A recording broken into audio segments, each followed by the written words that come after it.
Good morning, everyone. It's our last full week. Can you believe it? Week 8. You've made it. You're ready to slide into home plate and then go enjoy your holidays a little bit. So let's talk a little bit about what you need to do in order to get ready for your celebration. This is a busy week. It's a very busy week because it is the week that contains most of your final work, but not your final deadline. That will occur next week on the 20th of December. Let me talk about it in a better organized fashion. This week, on Thursday and Friday, the days when you would usually be submitting your initial discussion board posts, you will have instead reading and reflection days. And what that means is that you don't have any work due on those days. You are to use them, ideally, you're to use them to think about what you've learned this term and to also look at your grades in the grade center, see what's missing, make a list of what you still need to submit and get it ready to submit. Your final deadline for all of your work, not just the initial discussion board posts for this week and the responses, but also any missing work that you might have. Your final deadline is Tuesday, the 20th of December at 11:59 p.m. Eastern Standard Time. So please don't ask me to extend that deadline. I can't. I don't have the authority. I don't have the power to do that because I've got to get all of your work graded and the grades submitted by the 22nd of December. So there will be no extensions. If you feel that you have so much missing work that you simply cannot complete it in a satisfactory way by the 20th of December and yet you don't want to fail the course, you have the option of asking me for an incomplete grade. Please be aware, though, that when those incomplete grades are granted, it really puts a burden on you. You have to be a self-starter from then on out and get all of your missing work in, anything that you've contracted to submit by the deadline, which is usually about 3 weeks into the next term. So it's not a very lengthy extension, but it is an extension. So if you absolutely have to have that, please just contact me about it and we'll see if it's appropriate. Let's talk a little bit about something other than deadlines, and that is the topic of this week's discussion board. That's all you have that's new this week. There is no short paper or other written assignment than the discussion board itself. The topic of this discussion board is a little bit looser in some ways than the discussion topics have been in the past, and that is to say that you have the option here of imagining a better future. Narrow, better future, but still a better future. A better future in terms of judicial administration. That's the topic of this course. It's the title of the course.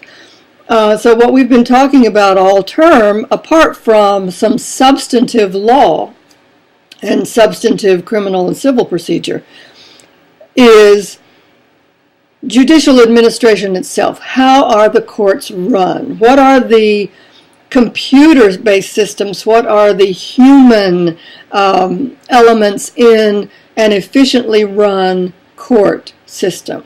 And how could those be improved? Well, that's really the topic of this discussion board in week 8.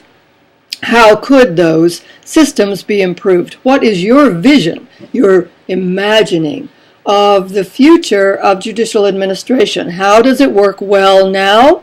How could that operation be improved? In what ways? With what methods? With what additions or subtractions? Up to you. It's don't be. Use your imagination, but make it a reasonable imagining. Something out of Star Trek is probably not going to help us very much, but although it would be entertaining, I admit it. But instead, what you should do is think about what you've learned about calendaring, about docketing, about filing, about the systems that are used in the federal courts. Should they perhaps be imported into the state courts? Many states have done that already. Are there better options that some state court systems already use. I think you could look here to possibly California. Their court systems are fairly well run, and they have their own kind of administrative systems. But I don't mean that it's the best. It may not be, but it is one of the more advanced states in terms of computer-based systems, which is understandable. Tell me what you think. That's what we're looking for in this discussion board. So, are there right or wrong answers? Well, not really. I mean, you could go way wrong and just discuss something else entirely. And you could possibly hit the nail on the head of what would be the next judicial administration development, although I would not be able to judge that. The point of the discussion is for you to think about what we've learned in terms of processes and in terms of the balancing, and this, I know I've harped on this a lot, and please forgive me if I've bored you with it, but it's very important. The balancing of efficiency with justice, because efficiency is wonderful. I don't knock it at all. It's not only wonderful, it's essential. You can't have an effective court system if it isn't an efficient one. But before you think of efficiency, you first have to think of justice. If a court system is not providing justice to the people who look to it for help, then efficiency won't matter. It's the just result of either a civil proceeding or a criminal proceeding that is our primary goal in the law and justice in the judicial administration. Efficiency is, I've said in some other places that it's a secondary goal, and that's true, but it's also a means of achieving the primary goal. If you have an efficiently run court system, you will probably have a court system that produces more just results than an inefficient system would do. Okay, I'm going to stop talking about that. You already know. Let me say instead how much I've enjoyed reading your work, getting to know you a little bit through that written work. It's been a true pleasure. There are some very, very good students in this class. I hope you go on to great things, and I imagine that you will.